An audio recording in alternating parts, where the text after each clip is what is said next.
അസ്സലാമു അലൈക്കും വറഹ്മത്തുള്ളാഹി വബറകാതുഹു.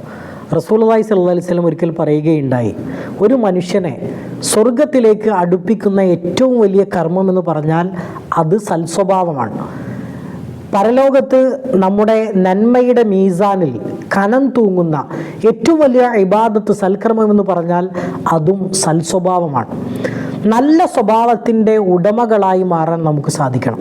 ചില ആളുകളൊക്കെ സ്വന്തം മാതാപിതാക്കളോട്, ഭാര്യയോട്, മക്കളോട്, ജോലിക്കാരോടൊക്കെ വളരെ ദുസ്വഭാവത്തോടു കൂടി പെരുമാറുന്ന ആളുകളെ നമുക്ക് കാണുവാൻ സാധിക്കും.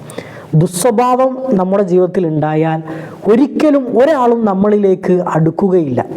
പ്രവാചകൻ സല്ലല്ലാഹു അലൈഹി വസല്ലമയോട് അല്ലാഹു തആല തന്നെ പറയുകയുണ്ടായി, താങ്കൾ നല്ല സ്വഭാവത്തിൻ്റെ ഉടമയായതുകൊണ്ടാണ് ആളുകൾ താങ്കളിലേക്ക് അടുത്തത് എന്നാണ്.